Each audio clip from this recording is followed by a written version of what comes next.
Welcome to Penrose Learning, where we make understanding easy. In this video, I will explain how to adjust Honda Pilot headlights.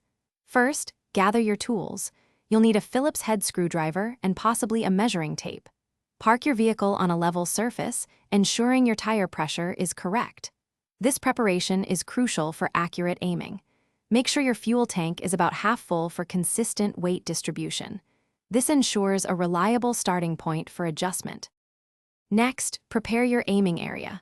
Park your Pilot 25 feet from a wall. Measure the height from the ground to the center of your headlight bulbs and mark this on the wall. Then, mark vertical lines on the wall directly in front of the center of each headlight. These marks will serve as your reference points for proper beam alignment. Now, let's adjust the beams.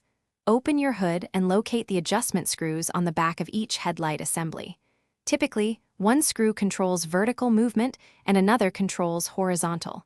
Turn the vertical adjustment screw to move the beam up or down.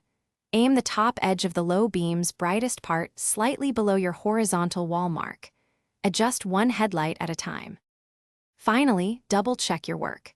Ensure both headlights are aimed consistently and provide good visibility without blinding oncoming drivers.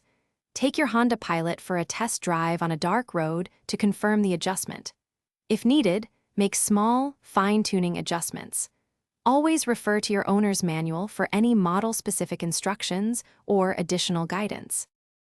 Thanks for watching. If this was helpful, leave a like and consider subscribing. See you next time.